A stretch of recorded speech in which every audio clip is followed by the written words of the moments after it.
Olá, alunos do nono ano do ensino fundamental. Estamos então, iniciando aí mais uma semana de aulas, com as nossas aulas ainda à distância. E como vocês já sabem, a gente sempre inicia, as nossas atividades fazendo a correção do que já foi passado, na semana anterior. E na semana anterior a gente falou um pouquinho a respeito, dos cromossomos, falamos a respeito do cariótipo, das alterações cromossômicas, como a síndrome de Down. E agora a gente vai estar então fazendo a correção daqueles 3 exercícios, que eu deixei com vocês para vocês estarem pesquisando e estudando um pouquinho mais a fundo essa temática, tá? Então vocês verifiquem aí no caderno se está tudo certo, Caso seja necessário, vocês acrescentem alguma coisa ou corrijam, tá ok? Então, vamos lá começar. O exercício de número 1 diz o seguinte: no caso do ser humano, qual gameta define o sexo biológico do bebê? Justifique. Então, nós vamos ter lá, gameta, quem não lembra, vai ser no caso da parte da célula sexual. Nós vamos ter ali o gameta masculino seria o espermatozoide e o gameta feminino, seria o ovócito. Então, no caso do ser humano específico, quem vai definir o sexo da criança, se vai ser um menino ou vai ser uma menina, vai ser o gameta masculino, vai ser o espermatozoide. Por quê? Lembrem que a mãe, a mulher, ela é, na parte dos cromossomos sexuais, XX. Enquanto que o homem é na parte dos cromossomos sexuais, XY. Então, o que vai acontecer? A mãe, no caso, ela vai produzir apenas gametas X, porque os cromossomos dela vai ser XX, não tem outra possibilidade de produção. E já o pai, ele produz gametas que podem ser carregados com cromossomo X, que se ele carregar com isso, vai originar uma menina, e ele pode produzir também, ele pode carregar o cromossomo Y, que originará um menino após a fecundação. Então, quem acaba definindo vai ser sempre o homem, porque a mulher sempre ela vai entrar doando, o cromossomo X, pelo fato dela ser XX, e o homem ele pode doar o X ou ele pode doar o Y. Quando ele doar o X, vai formar uma menina. Quando ele doar o Y, vai originar aí um menino, ok? Pergunta de número 2. Quantos cromossomos há no cariótipo de uma pessoa com síndrome de Turner? Então, o que nós vimos? Que no caso da síndrome de Turner, nós temos um problema, no quantitativo ali dos cromossomos sexuais, que no caso aí vai ser um problema no cromossomo X, é uma doença que afeta as mulheres, tá? Que afeta o sexo biológico feminino, causando aí, então, baixa estatura, infertilidade, entre outras características. Então, nós temos a falta desse cromossomo X. E o que acontece, A pessoa, então, ela vai ter um cromossomo a menos. Como nós vimos no caso do ser humano, nós temos um total de 46 cromossomos, divididos em 23 pares.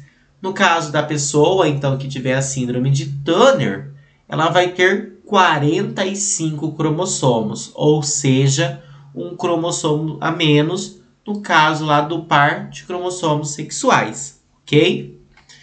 Pergunta de número 3. Dê a definição dos termos abaixo. Então, é para a gente colocar o que significa cada coisa, tá? O que significa cada termo ali biológico.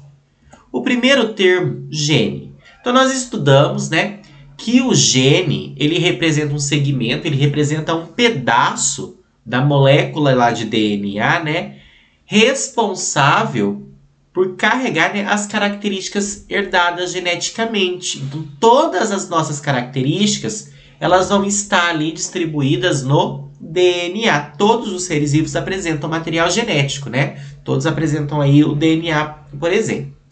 E os segmentos que carregarem alguma característica, eles são chamados, então, de genes, tá ok?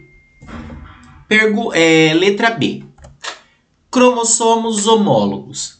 Então, esse homo é de igual, tá? Então, são os pares de cromossomos, né, que são herdados do pai e da mãe, que possuem informações genéticas semelhantes, né? Porque, como eu falei, esse homo aqui é de igual, é de parecido. Assim como comprimento, estrutura, quantidade, localização de genes e centrômeros também, né? Que é onde está ligado o cromossomo, bem similares. Então, são cromossomos que vão ser geneticamente muito parecidos. Por isso que essa palavra homo, de igual, tá ok? Letra C. Célula diploide. Então, nós vimos que esse di, ele significa 2.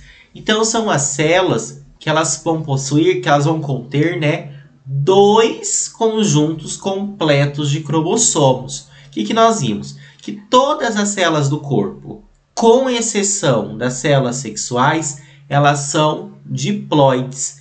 Então, ela tem esses 2 conjuntos completos de cromossomos. Um conjunto proveniente da mãe e mais um conjunto proveniente do pai. N da mãe com N do pai, 2 N's. Uma continha aí bastante simples. Então, a mãe entra, né, doando o ovócito e o pai entra doando o espermatozoide. Vai fecundar e vai juntar N com N, 2 N's. No caso da célula haploide, esse A vem de 1. Então, são os conjuntos ali que possuem apenas um conjunto completo de cromossomos. No caso aí, a metade do número dos cromossomos, né? Que vai ser encontrado, então, nas células aí sexuais, nos gametas. Falando do ser humano, nós vamos ter o espermatozoide e o ovócito. Então, o espermatozoide ele é N, ele tem características só do pai. E o ovócito também é N, tem características só da mãe. Depois que fecunda, mistura essas características e forma um novo indivíduo. E a letra E, cariótipo. Então, cariótipo, né, nós vamos ter ali um conjunto de cromossomos de uma dada espécie que apresenta, então, forma, tamanho e números característicos. Por exemplo, no caso do ser humano, o cariótipo do ser humano vai ter 46 cromossomos divididos em 23 pares. Então, a morfologia desses cromossomos, eles vão ser constantes para cada espécie. Então, a espécie humana tem um número específico, a espécie X de planta tem outro número, o animal tal tem outro número, e assim sucessivamente. Cada espécie vai ter o seu número específico de cromossomos. Lembrando, eu até coloquei a observação aí, que esse quantitativo ele pode variar, né, no caso das alterações cromossômicas, que vão gerar então a formação de muitas síndromes, como é o caso da síndrome de Turner, a síndrome de Down e a síndrome de Klinefelter, que a gente discutiu um pouquinho na aula passada, tá certo? Então, eu espero, né, que vocês tenham acertado todos os exercícios. Caso ainda fique alguma dúvida, vocês podem estar entrando em contato comigo no particular, que eu estarei aí, né, atendendo a cada um de vocês. Do mais, tenham uma excelente semana e bons estudos. Tchau, tchau!